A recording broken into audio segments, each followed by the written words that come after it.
তাহলে কি দেখো, গোটা প্রবন্ধটা পড়লাম, পড়ার পর আমি তোমাদেরকে বলছিলামই যে যেরকম ক্রমানুসারে প্রশ্ন আসে, তাই তো? এবার ক্রমানুসারে প্রশ্ন আসে মানে আমাদের মনে রাখতে হবে যে পরপর এই যে পরিচ্ছেদগুলো আছে, কি কি পরিচ্ছেদ আছে। বলেছিলাম প্রথমেই যে একটা ট্রিক্স বলবো যে কিভাবে তোমরা মনে রাখবে, এবং এইভাবেই অ্যারিস্টটলেরও সেটা আমি বলে দেবো যে কিভাবে মনে রাখবে।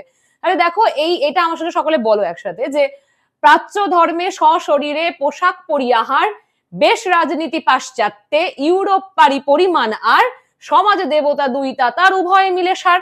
তাই তো?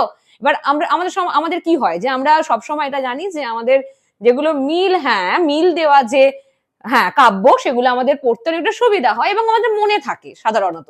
তাই এইটা যদি মনে রাখো, দেখো এখানে প্রাচ্য, আচ্ছা প্রাচ্য পাশ্চাত্য, চলো ধর্মে, ধর্ম ও মোক্ষ, স্বধর্ম ও জাতি ধর্ম, শরীরে, শরীর ও জাতিতত্ত্ব, পোশাক ও ফ্যাশন 5 নম্বর, আচ্ছা পরি মানে পরিচ্ছন্নতা 6 নম্বর, আহার, আহার ও পানীয় 7 নম্বর, চলো বেশ মানে বেশভূষা, তারপরে আছে রাজনীতি, রাজনীতি 9 নম্বর, তারপরে কি আছে পাশ্চাত্যে, পাশ্চাত্যের শক্তি পূজা 10 নম্বর, ওকে।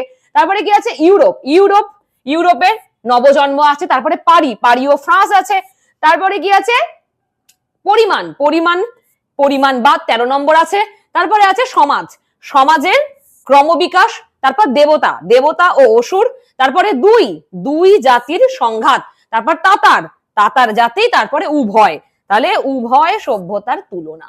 কঠিন লাগলো?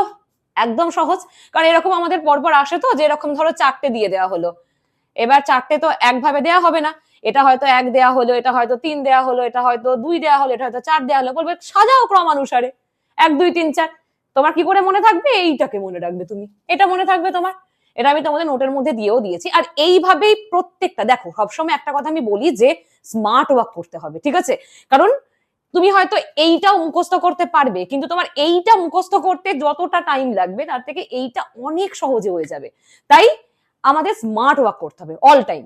তাই কম সময়ে স্মার্ট ওয়ার্ক করলে আমরা বেশি মনে রাখতে পারবো, এবং আমার নেটটাকে এইভাবেই পড়বো, ঠিক আছে?